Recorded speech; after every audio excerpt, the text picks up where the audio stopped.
Goeiedag julle, Jolande hier van die Bybel in 1 jaar.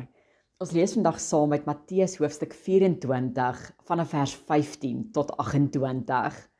Maar voor ons begin saam lees, wil ek net laat ons so 'n bietjie recap op die laaste paar hoofstukke.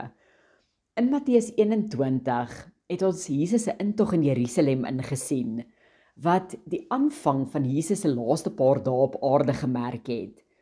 En vandaar het ons gesien hoe Jesus die tempel gaan reinig het en ook sekere laaste leringe deur gelykenisse gegee het.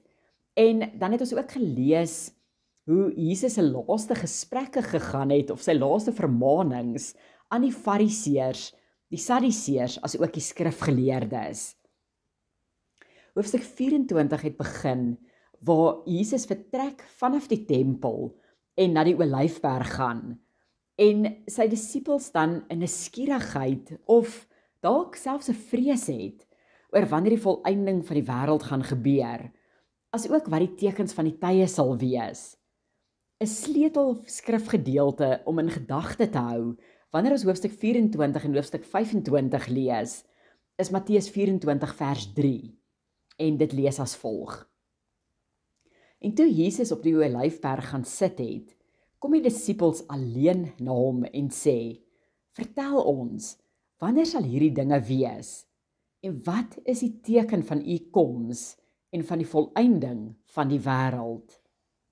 So ons sien uit hierdie vers uit, dat ons eintlik hoofstuk 24 en hoofstuk 25 aaneenlopend moet lees, om die volledige antwoord van Jesus binne konteks te kan verstaan. En daarna kan ons dit dan in kleiner dele opbreek om die inhoud te bestudeer. So lees gerus die hele gedeelte as jy kans het. Maar vir vandag staan ons dan net stil by verse 15 tot 28, wat handel oor die tweede gedeelte van die groot verdrukking.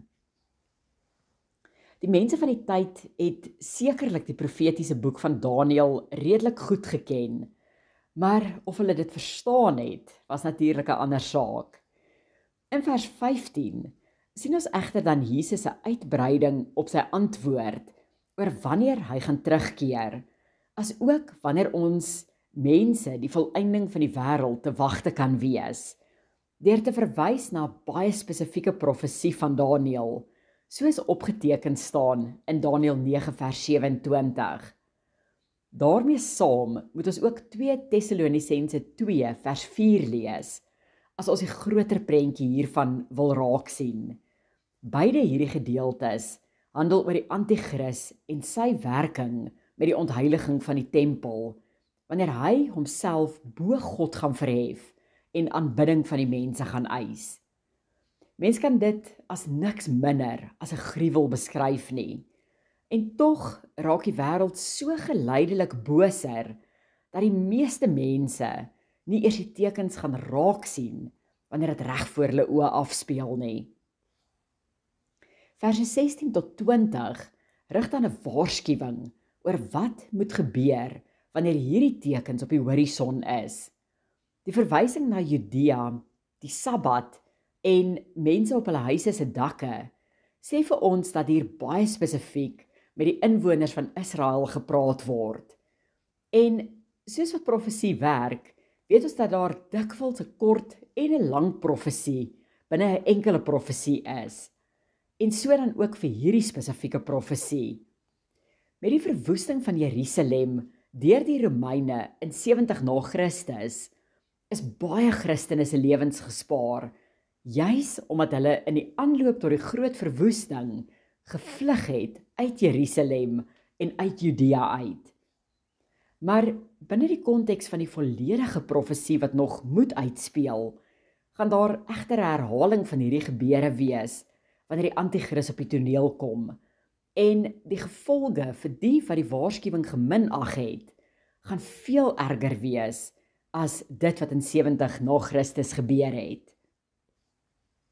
Verse 21 tot 28 kom gee dan vir ons die finale gebeure wat gaan afspeel na die gruwel van die verwoesting, met die waarskuwing dat die tweede helfte van die groot verdrukking veel erger as die eerste helfte gaan wees.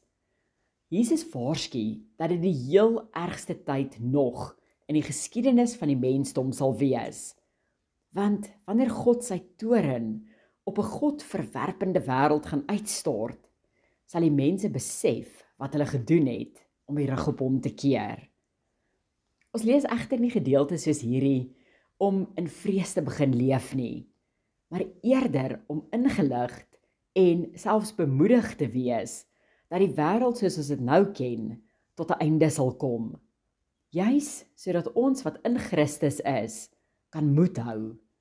Want mens kan duidelik sien dat die wêreld geleidelik al hoe boser en boser raak. En daarom het ons nodig om herinner te word dat die Here steeds in beheer is en dat hy geen van hierdie boosheid miskyk nie, maar dat dit eintlik juis sy liefde vir die mens is wat hom geduldig laat wag dat mense se oë sal oopgaan sodat almal betyds tot inkeer sal kom. So mag ons die regte keuses maak en mag ons ander mense bemoedig wanneer ons hoofstukke soos hierdie lees, sodat hulle ook 'n beter verstaan sal hê van wat die Here se plan met hierdie wêreld is. Mag julle almal 'n geseënde dag hê. Totsiens.